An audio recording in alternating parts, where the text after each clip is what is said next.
네, 오늘 함께 살펴볼 말씀은 출애굽기 14장 30절부터 31절까지의 말씀입니다. 제가 봉독하도록 하겠습니다. 출애굽기 14장 30절부터 31절 말씀입니다. 그날에 여호와께서 이같이 이스라엘을 애굽 사람의 손에서 구원하심에 이스라엘이 바닷가에서 애굽 사람들이 죽어 있는 것을 보았더라. 이스라엘이 여호와께서 애굽 사람들에게 행하신 그 큰 능력을 보았으므로 백성이 여호와를 경외하며 여호와와 그의 종 모세를 믿었더라. 아멘. 지금 요즘 창세기에 이어서 이제 출애굽기 이야기를 계속 살피고 있는데요.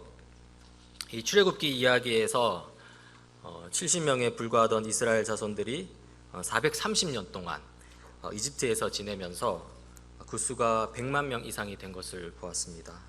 그렇게 되자 이집트의 왕 파라오가 이스라엘 자손들을 핍박했고요. 또 하나님은 그 모세의 인도 아래서 또 그 이스라엘 자손들을 구출해 내시라고 합니다. 그 와중에 지난 시간 우리는 하나님이 어떤 분이신지 또 하나님의 그것을 그 하나님의 이름을 통해서 우리가 살펴보았는데요. 출애굽기 3장 14절에 보면 나는 곧 나다. 너는 이스라엘 자손에게 이르기를 나라고 하는 분이 너를 그들에게 보냈다고 하여라 이렇게 나오죠. 여기 14절 말씀에서 우리는 스스로 존재하시면서 다른 모든 것을 존재케 하신 창조주 하나님을 보았습니다. 또 출애굽기 3장 15절에 보면 너는 이스라엘 자손에게 이르기를 여호와 너희 조상의 하나님 곧 아브라함의 하나님 이삭의 하나님 야곱의 하나님이 나를 너희에게 보내셨다 하여라. 이것이 영원한 나의 이름이며 이것이 바로 너희가 대대로 기억할 나의 이름이다 라고 나오는데요.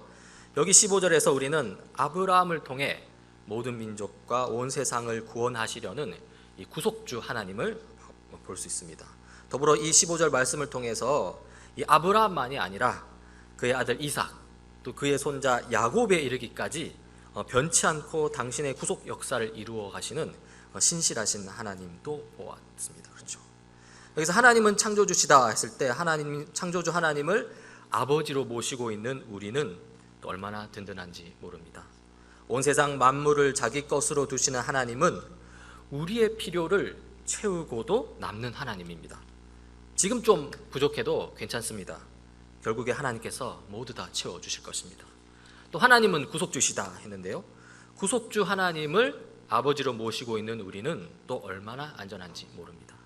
우리는 죄악으로 말미암아 영원한 심판을 받을 수밖에 없는 존재입니다. 우리는 늘 심판의 두려움 속에서 삽니다. 그러나 우리를 사랑하셔서 독생자 예수를 죽기까지 하신 그 구원의 하나님은 우리의 두려움을 없애주시고 또 우리에게 참된 평안과 안전을 허락해 주십니다. 또한 하나님은 신실하시다 했는데요. 이 신실하신 하나님을 아버지로 모시고 있는 우리는 또 얼마나 자유로운지 모릅니다. 우리는 우리 자신의 변덕을 잘 알고 있습니다. 그리고 그 변덕스러운 우리 자신에게 비추어서 이 하나님에 대해서 판단하는데요.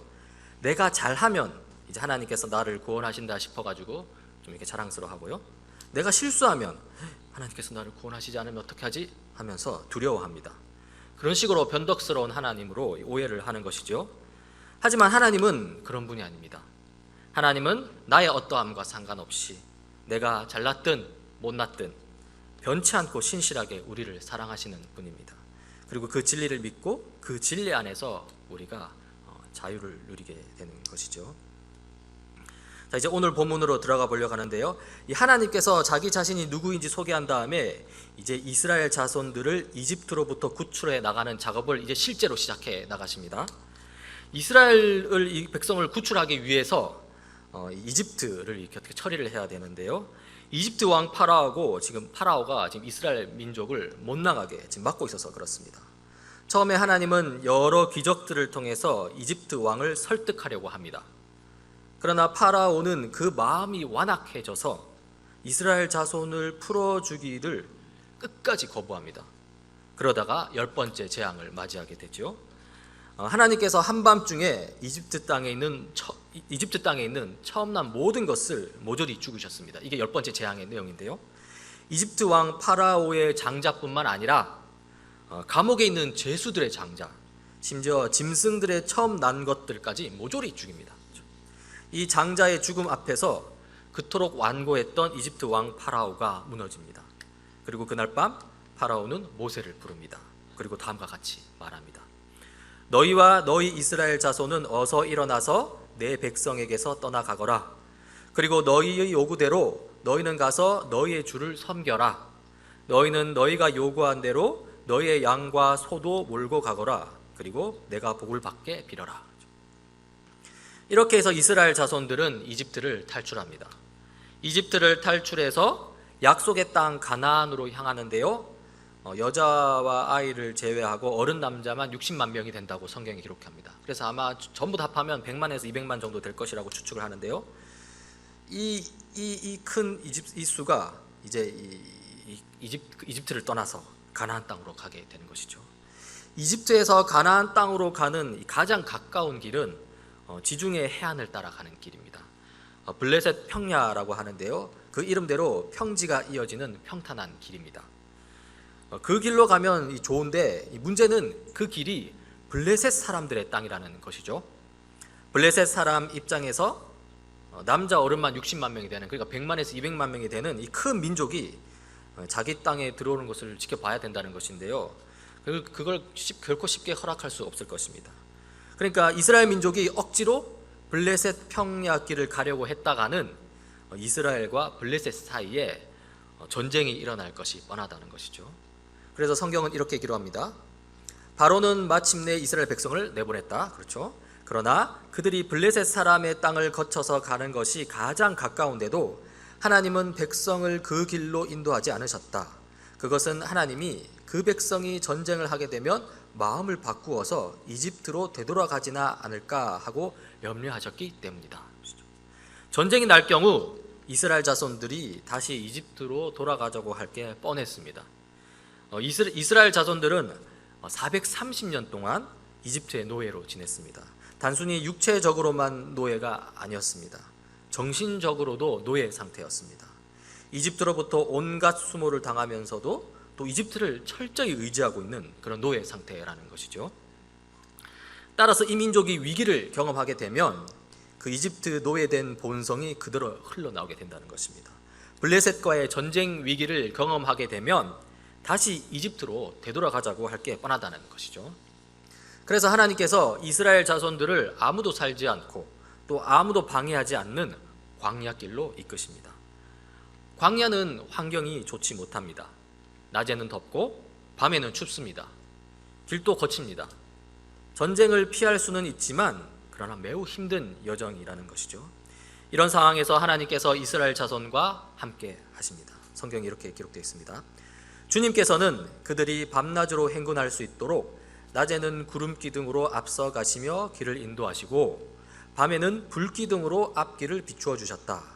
낮에는 구름 기둥, 밤에는 불 기둥이 그 백성 앞을 떠나지 않았다. 낮에는 구름 기둥이 앞서갑니다.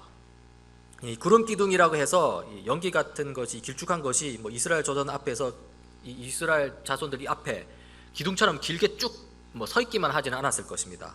아마 그 구름 기둥은 이스라엘 진영 앞에 있던 그 구름 기둥은 이스라엘 진영 앞에서부터 시작해서 그리고 이스라엘 진영이 있는 그 하늘 전체를 이렇게 덮었을 것입니다.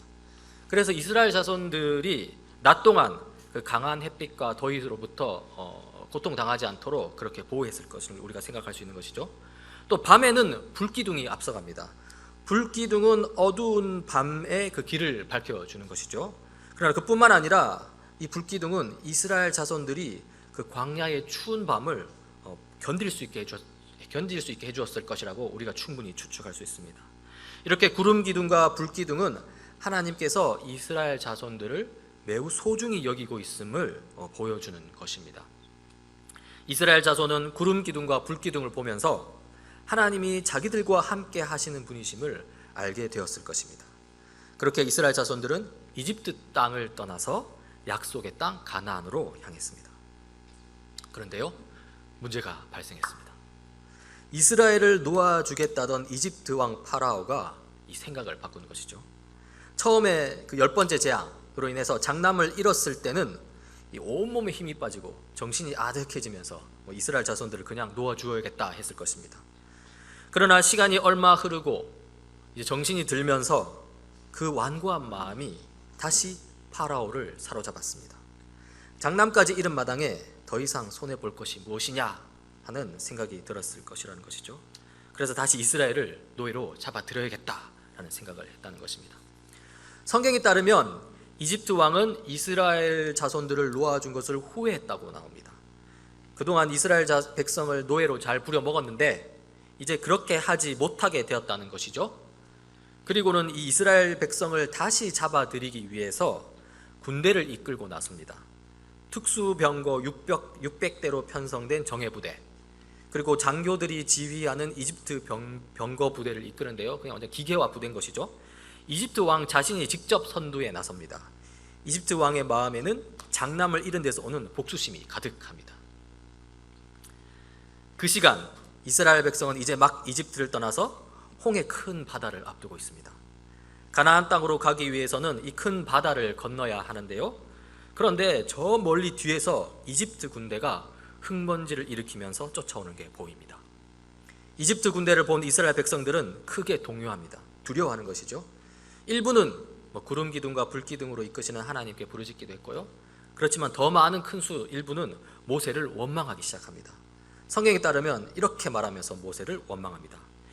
이집트에는 묘자리가 없어서 우리를 이 광야에다 끌어내어 죽이려는 것이니까, 우리를 이집트에서 끌어내어 여기서 이런 일을 당하게 하다니 왜 우리를 이렇게 만드십니까?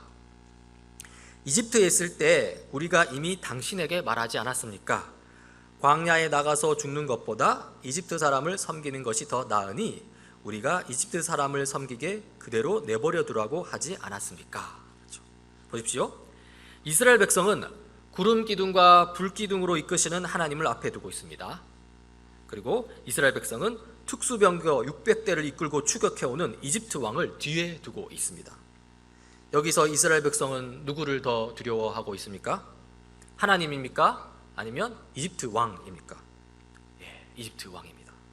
이집트 왕이 쫓아오니까 이집트 사람을 섬기는 삶, 이집트 사람의 그 노예 생활이 더 낫다고 지금 신앙 고백하고 있는 상황입니다. 신앙이라고 다 올바른 것이 아닙니다. 신앙은 신앙하는 어떤 대상을 가집니다. 하나님을 향한 신앙은 올바른 신앙이고요, 그러나 하나님이 아닌 다른 것을 향한 신앙은 거짓된 신앙이죠. 우상 숭배라고 합니다. 이스라엘 백성은 하나님이 아닌 이집트를 향해, 이집트 우상을 향해 잘못된 신앙 고백을 하고 있습니다. 지금 이스라엘 백성의 상태는 철저히 이집트 우상 숭배의 문화에 젖어 있는 상태입니다. 그들의 세계관, 그들의 사고 방식, 그들의 행동 방식은 철저히 이집트 노예 상태에 빠져 있습니다. 이런 상황에서 모세가 백성에게 대답합니다. 두려워하지 마십시오. 당신들은 가만히 서서 주님께서 오늘 당신들을 어떻게 구원하시는지 지켜보기만 하십시오. 당신들이 오늘 보는 이 이집트 사람을 다시는 볼 수 없을 것입니다. 모세가 이렇게 호소하는데요, 이 모세의 호소는 다시금 하나님을 바라보라는 것입니다. 하나님을 신앙하라는 것입니다. 그리고 이 모세의 호소에 맞추어서 하나님께서 실제로 움직이기 시작합니다. 이스라엘 진영 앞에서 이스라엘을 인도하던 하나님의 천사가 진영 뒤로 돌아갑니다. 그러자 진영 앞에 있던, 진영을 인도하던 구름 기둥이 진영 뒤로 같이 옮겨갑니다. 이 큰 구름 기둥이 앞서가는 이스라엘 진영과 그리고 뒤쫓아가는 이집트 진영 둘 사이에 위치하게 된 것이죠. 그러니까 이집트 군대가 있는 쪽에는 이 어두움을 내리고, 그리고 이스라엘 백성이 있는 쪽에는 밝은 빛을 비추어 줍니다. 아마 구름 기둥은 이 양 진영 사이에서, 이스라엘 진영과 이집트 군대 진영 사이에서 큰 폭풍을 일으켰을 것입니다. 어둠과 폭풍 때문에 이집트 군대가 이스라엘 백성에게 접근하지 못했을 것입니다. 그리고 그 사이에 이 하나님의 명령대로 모세는 바다를 향해 지팡이를 들고 팔을 내밉니다. 그러자 이 모세의 행동에 맞추어서 하나님께서 친히 큰 바람을 일으키셔서 이 바닷물을 양옆으로 밀어냅니다. 바다 한가운데가 말라서 바닥을 드러내기 시작합니다. 그리고 이스라엘 백성들은 바다 한가운데 마른 땅을 밟고 바다를 건너기 시작하는 것이죠. 이스라엘 백성이 바다를 건너는 그 시간, 이집트 군대는 여전히 구름 기둥 저편 어둠 속에서 헤매고 있습니다. 그러다가 이스라엘 백성이 바다를 다 건널 때쯤 구름 기둥이 걷히고 앞이 보입니다. 이집트 군대는 자신들 앞에 펼쳐진 놀라운 광경에 말을 잇지 못합니다. 바다가 갈라진 그 모습 말하는 것이죠. 그들은 분명히 두려웠을 것입니다. 한순간 그 모세의 하나님, 이스라엘의 하나님이 도대체 어떤 신이시기에 이런 일을 하실 수 있는가 생각했을 것입니다.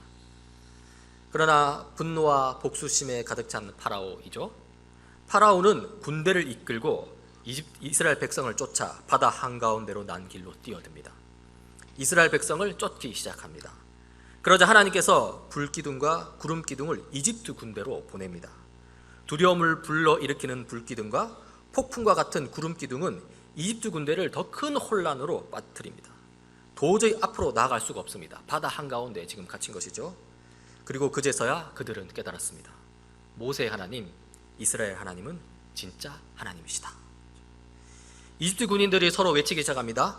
이스라엘 사람들을 쫓지 말고 되돌아가자. 그들의 주가 그들 편이 되어 우리 이집트 사람과 싸운다. 출애굽기 14장 25절의 말씀입니다. 그러나 이미 늦었습니다. 하나님은 모세를 시켜 팔을 내밀게 합니다.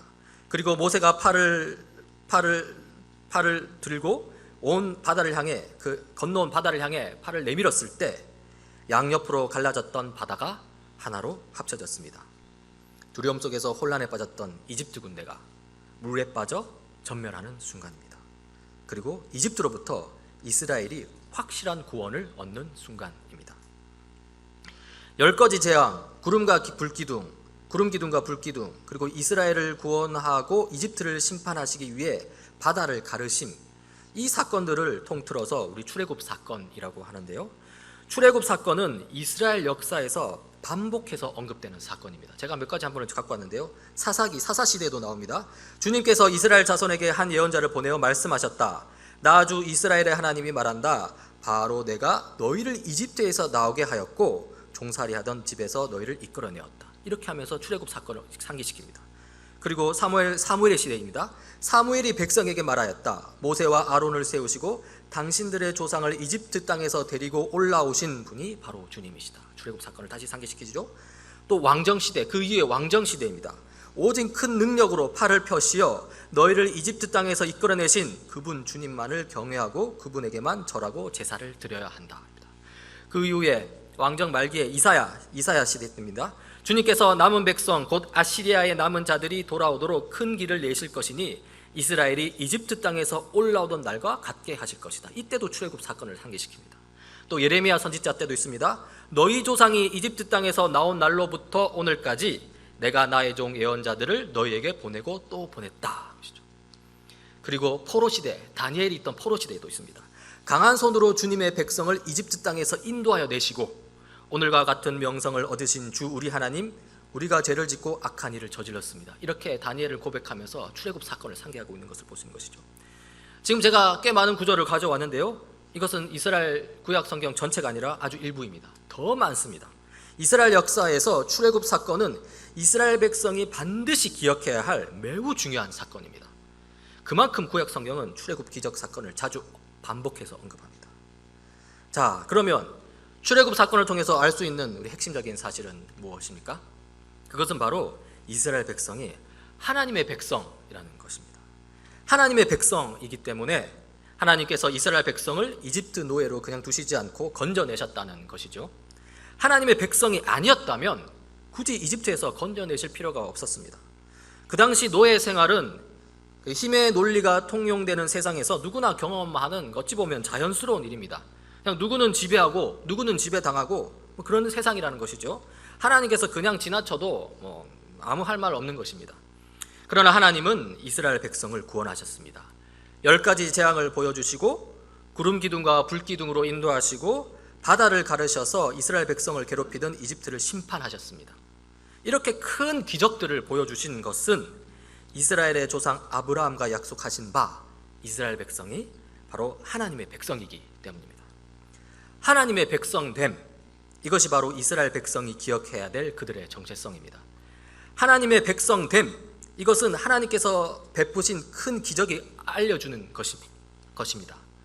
여기서 정체성이 무엇이냐 했을 때 가장 쉽게 말해 나는 누구인가에 대한 대답이라고 할 수 있습니다. 그래서 이스라엘 백성은 누구인가에 대한 성경의 대답은 그렇죠. 하나님의 백성이다입니다.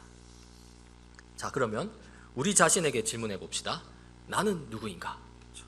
그러니까 우리 자신의 정체는 무엇이냐는 것이죠. 여러분, 우리는 누구입니까? 우리의 정체는 무엇입니까? 우리가 누구인지에 대한 대답을 역시 우리가 성경에서 찾을 수 있습니다. 요한복음 1장 12절인데요. 예수를 맞아들인 사람들, 곧 그 이름을 믿는 사람들에게는 하나님의 자녀가 되는 특권을 주셨다. 그렇죠. 예수님 안에 있는 우리는 하나님의 자녀입니다. 하나님의 사랑받는 자녀입니다. 이것이 바로 우리의 정체성인 것이죠. 대학교 후배가 있는데요. 최근에 미국에서 심리학 박사를 마친 친구입니다. 그 친구에게서 어떤 심리 치료 어떤 강의를 좀 제가 듣게 됐는데요. 인지 행동 치료라는 독특한 제가는 처음 듣는 것이었는데요. 이게 오늘 출애굽 이스라엘 백성에게도 그리고 오늘 우리 그리스도인에게도 적용될 수 있는 지점이 있지 않나 싶어서 좀 가져왔습니다. 좀 약간 좀 새로운 건데요. 제가 여러분에게 한번 소개하고 좀 한번 같이 살펴보도록 하겠습니다.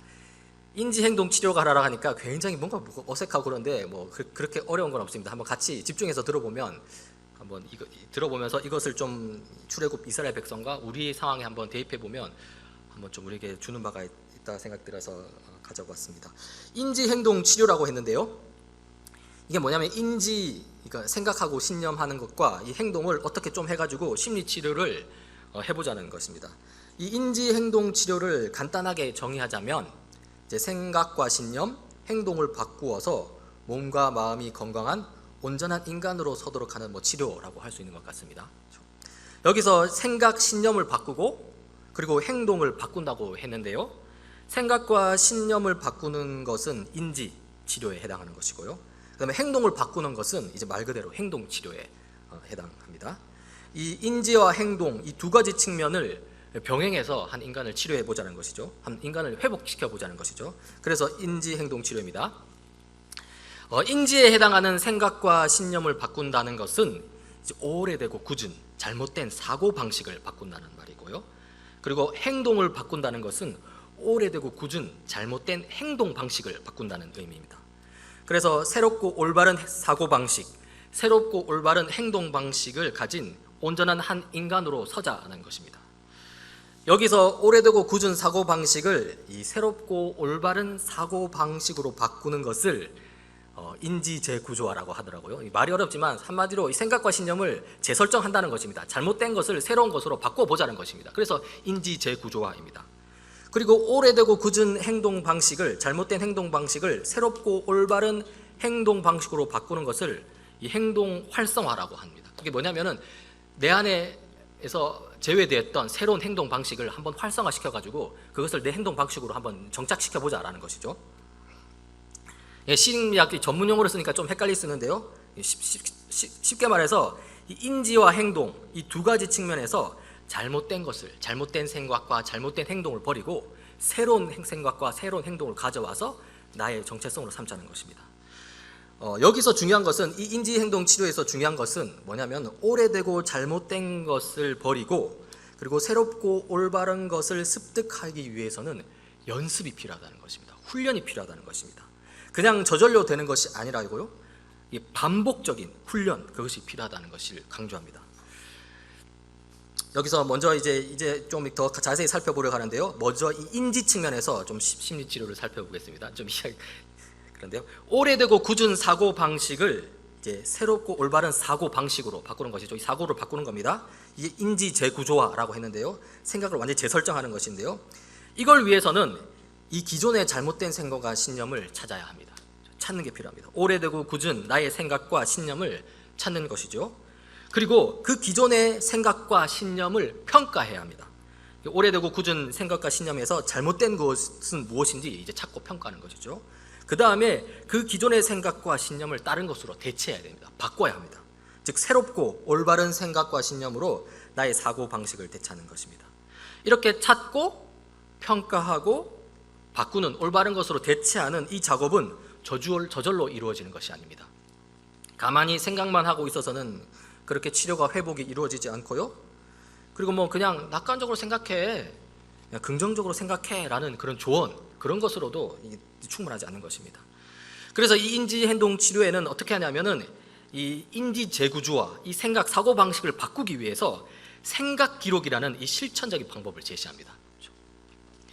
특별히 부정적인 감정이 막 올라올 때, 어떤 그런 부정적인 감정이 막 올라오는 그런 상황에 처했을 때 그 순간에 내 생각과 신념을 기록하면서 내 생각과 신념을 찾고 평가하고 바꾸는 작업을 하는 것이죠. 그러면서 부정적인 감정으로부터 벗어나서 긍정적인 감정을 경험하게 된다는 것입니다. 제가 이렇게 설명을 했는데 한번 예를 들어보겠습니다. 대학생 현진이가 있습니다. 현진이가 지영이에게 주말에 영화를 같이 보러 가자고 합니다. 그런데 지영이가 바쁘다는 이유로 현진이의 제안을 거절합니다. 그리고 거절당한 현진이의 마음에 슬픔과 수치스러움이라는 부정적인 감정이 올라옵니다. 여기서 일어난 상황은 현진이가 지영이에게 거절당함입니다. 이게 상황입니다. 그리고 그 현진이에게서 관찰되는 그 감정은 뭐냐면은 바로 슬픔, 수치스러움, 이게 되겠죠. 많은 사람들, 특히 자존감이 약한 사람들은 이런 상황과 부정적인 감정 속에서 스스로를 그냥 내버려 둡니다. 그리고는 더 나쁜 상태로 스스로를 몰아가죠. 그러나 인지치료는 여기에 머물지 않도록 합니다. 한 걸음 더 나가는데요, 이 슬픔과 수치스러움이라는 이 부정적인 감정을 불러일으킨 나의 생각과 신념이 무엇인지 찾고 그게 과연 합당한 것인지 이제 평가한다는 것이죠. 현진이가 스스로를 돌아보니 이 지영이에게 거절당했을 때 자기 마음을 돌아보니까 지영이가 나를 싫어한다라는 생각이 자동적으로 떠올랐다는 것을 찾았고요. 그리고 나는 사랑받을 만한 존재가 아니야 라는 오래되고 굳은 신념이 현진이 자신에게 있다는 것을 발견하게 되었습니다. 그리고 이제 현진이가 이제 그런 어떤 그걸 발견했겠죠. 그리고 그 발견한 것에서 그치지 않고 이제 현진이는 과연 내 생각대로, 내가 방금 자동적으로 떠오르는 생각대로 지영이가 나를 싫어하는지, 그리고 나의 그 떠오른 굳은 신념대로 현진이 자신이 사랑받을 만한 존재가 아닌지 그 근거를 따져보려고 합니다. 그러니까 자신의 생각과 신념을 지금 평가하고자 하는 것이죠. 먼저 현진이는 이 지영이가 나를 싫어한다는 그 생각의 근거를 찾아봅니다. 보니까 지영이가 나를 싫어한다는 이 생각의 근거는 지영이가 이 영화 보러 가자는 이 나의 제안을 거절했다는 것에 있다는 것이죠. 그러니까 영화 보러 가자는 나의 제안을 거절했기 때문에 지영이는 나를 싫어할 것이야 라는 그렇게 생각하셨다는 것입니다. 그러면서 또 한편으로는 그러면 지영이가 나를 싫어한다는 생각, 그 생각을 지지하지 않는 근거는 무엇인가를 한번 찾아보는 것이죠. 그 근거를 찾아보니까 지영이가 다음 주에 제출할 과제가 많아서 정말 바쁘다는 사실이 하나 있고요. 또 그 이전에 지영이가 먼저 현진이한테 놀러 가자고 제안한 적도 많이 있었습니다. 그렇죠? 그러니까 이 두 가지 내 잘못된 생각을 지지하는 근거, 그리고 지지하지 않는 근거를 이렇게 한번 찾아보고 이제 그거를 이제 비교해 보는 것이죠. 그러니까 이제 현진이는 지영이가 나를 싫어한다는 생각에 대한 지지 근거, 그러니까 지영이가 내 제안을 거절함과 그리고 그 지영이가 나를 싫어한다는 생각을 지지하지 않는 근거, 그게 뭐였습니까? 지영이는 과제 때문에 지금 바쁘다. 그리고 이전에 지영이가 먼저 나한테 놀러 가자고 제안한 적도 있다라는 것을 이 두 개를 가지고 저울질을 합니다. 그리고 현진이는 지영이가 나의 제안을 거절한 것은 나를 싫어해서가 아니라 정말로 바빠서 그렇게 했다는 것을 깨닫게 되는 것이죠. 단지 지영이가 바빠서 나의 제안을 거절했을 뿐이라는 것을 명확하게 인식하고 평가하고 인식하게 된다는 것입니다. 그러면서 현진이는 새로운 생각과 신념을 가지게 되는데, 대체 생각을 가지게 되는데요, 그것은 지영이가 나를 싫어하는 것도 아니고 그리고 내가 사랑받을 만한 존재가 아닌 것도 아니라는 것입니다. 그런 새로운 생각과 신념을 가지게 되는 것이죠. 그리고 이제 현진이는 거절감으로 인해 생겼던 슬픔과 수치심이 확연히 줄어든 것을 발견하게 됩니다. 편안한 감정을 누리게 되는 것이죠. 그리고 이것이 바로 변화된 감정입니다. 이런 식으로 일상적 상황 속에서 부정적인 감정이 올라올 때마다 매 순간 이 생각을 기록하는 거죠. 기록을 통해서 자신의 오래되고 굳은 잘못된 생각과 신념, 그 사고 방식을 바꾸어 나가는 것입니다. 그런데 이것은 한 번에 될 일은 아니고요, 반복적으로 해야 될 작업이고, 그래서 시간이 오래 걸립니다. 왜 안 그렇겠습니까? 그렇죠? 어떤 한 사람이 지난 수십 년간 쌓아온 그 오래되고 잘못된 굳은 그 사고방식, 그 신념을 바꾸는 데는 시간이 당연히 오래 걸립니다. 결코 쉽게 될 일은 아닙니다. 지금까지 인지행동 치료를 살펴보았는데요, 강의를 들어봤는데요, 이스라엘 백성도 마찬가지입니다. 이스라엘 백성은 430년 동안 이집트 노예 생활을 하면서 오래되고 굳은 잘못된 사고방식으로 오염되어 있습니다. 그래서 이스라엘 백성들은 조금 어려운 상황에 처하기만 하면 노예 근성에 빠져서 온갖 부정적인 감정에 휩싸였습니다. 그래서 하나님께서 이스라엘 백성들을 블레셋 평야길로 내보내시지 않은 것이죠. 광야길로 그냥 보내신 것이죠. 그런데 그 광야에서도 이스라엘 백성들은 하나님과 모세를 원망했습니다. 왜냐? 그 오래된 굳은 잘못된 그 이집트의 사고방식 때문에 그랬습니다. 그래서 이집트로 다시 돌아가자고 그랬습니다. 노예 생활이 차라리 편했다는 것이죠. 한마디로 말해서 이스라엘 백성은 지금 정말로 치료가 필요한 상태입니다. 회복이 필요한 상태라는 것이죠. 이러한 상황 속에서 하나님은 이스라엘 백성들의 잘못된 생각과 신념을 뒤집을 만한 새로운 평가 근거를 제시하고 있습니다. 그것이 바로 10가지 재앙, 구름 기둥과 불 기둥, 그리고 결정적으로 홍해 큰 바다를 가르시고 이집트 군대를 전멸시킨 바로 이 출애굽 사건입니다. 이스라엘 역사상 출애굽 사건 내에서만큼 이렇게 많이 기적이 일어난 적은 없습니다. 여러분, 구약 성경을 쭉 읽어보면은 구약 성경 전체에서 기적이 항상 등장하는 것이 아니라요, 특정 기간에 기적이 많이 등장할 때가 있습니다. 그리고 전체 구약 성경에서 가장 기적이 많이 일어난, 큰 기적이 가장 많이 일어난 때가 어디냐면 바로 출애굽 사건 이때입니다.